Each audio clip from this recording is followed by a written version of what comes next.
You have no hope because he's without Christ.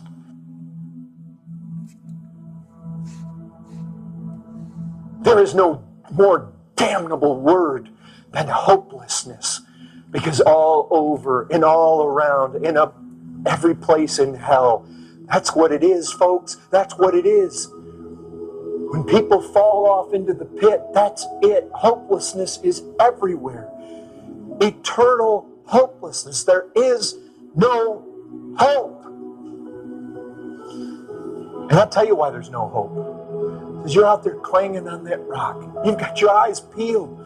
Oh, if it could just be something. If I could just find something satisfying. If I could just find some hope. Something I could accomplish. Something I could do. Some way I could be good enough. Maybe you see a little dark spot on the horizon. You keep your eyes peeled, but it doesn't come to anything. All it is some distant storm of God's wrath. Some of you feel it. You're out there on that rock. You have no hope. You have no fountain of blood to wash away sin. You have no high priest. That's my hope. I have hope. There's one at the right hand of God. He's interceding for me. You don't have that hope. It's not there.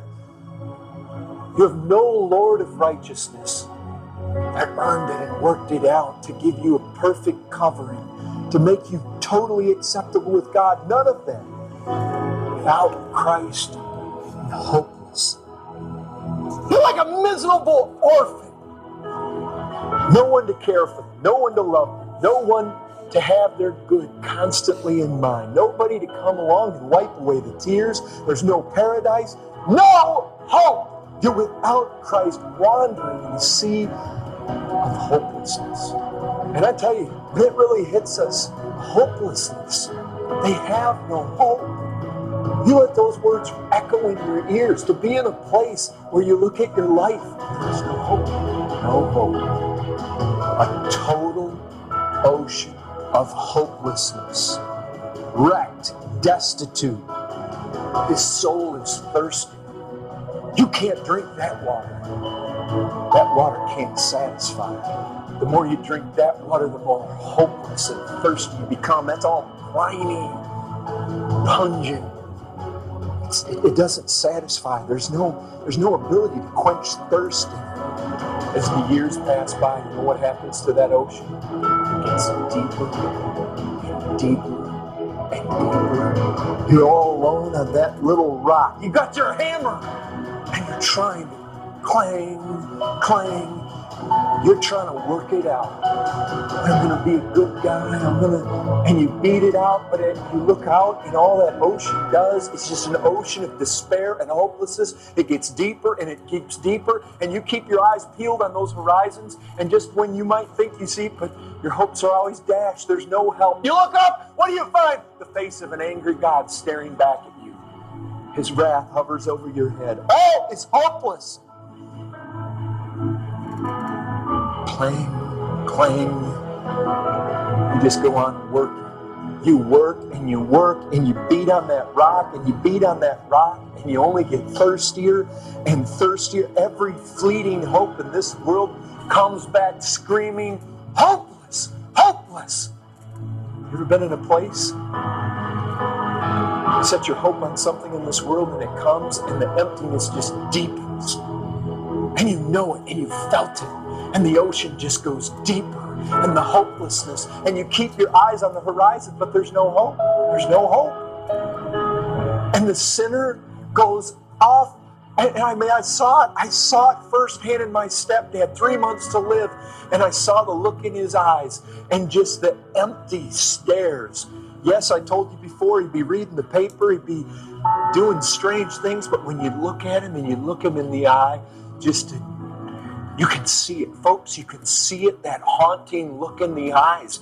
It's hopeless. And I'll tell you what, some of you may be here, you may have hopes. You may have hope I'm going to go to college. You may have hope I'm going to get married. You may hope I'm going to have children. I'm going to make money. I'm going to have a house. But I'll tell you what, everybody that's been down that road, whether it's the hope for fame, the hope for glitz and glory in this world, you get it? And suddenly that ocean around you, you're beating on that rock, and it's ringing out, and your conscience is ringing out, and open gulfs just yawning over you. Because I'll tell you what's out there. like a hellhound coming across that ocean of despair, is death. And it's coming at you swift as the wind, and it's bearing down on you, and none can't get away from it. You want to know why the 50-year-old, 60-year-old Muslim suddenly starts to get serious? Because he's out there, he's clanging on that rock, and he's feeling it. The more every time he hits it, he just looks up, and God's not getting happier with him. God's frown is only deepening because the measure of his sin is building up, and there's no hope because he's without Christ. And some of you are right there, and there is no hope. And I'll tell you, there is no more damnable word than hopelessness. Folks, you don't harden yourself. You hear his voice, and you come, and you follow him. Folks, we do have a hope.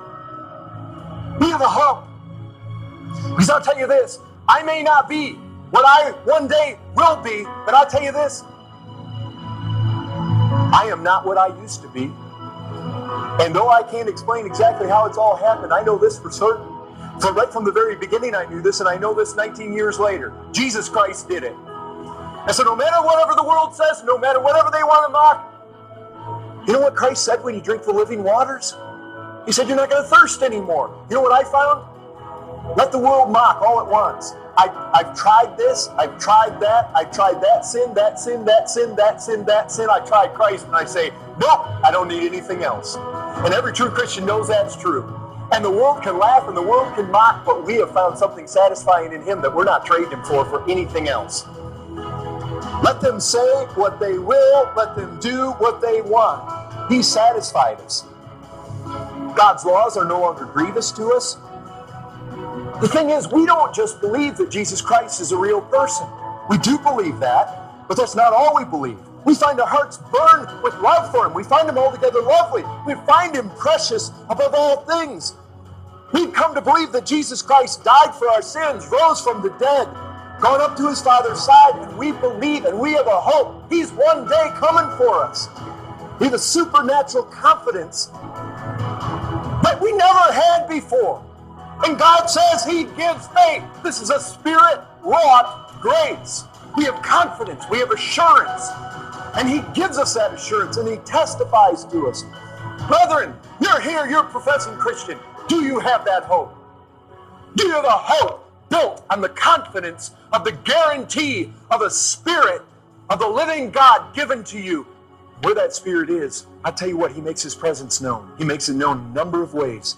Do you have a confidence, folks? Are you able to rejoice in hope? Jesus Christ said, look, if you'll let this grab you, Jesus Christ said, your hope is so big, there is such a wealth of glory and treasure and reward to be had. Rejoice and be exceedingly glad, for great is your reward in heaven. And he said again in Luke 6:23, rejoice in that day and leap for joy. What he is saying is, listen, if you realize what weight of glory is awaiting you, what hope there is in heaven for you, you would leap, you would come out of your shoes, jumping exceedingly, gladly, bouncing around. Brethren, I don't think we really get it, what's waiting for us. There is a hope here that is phenomenal.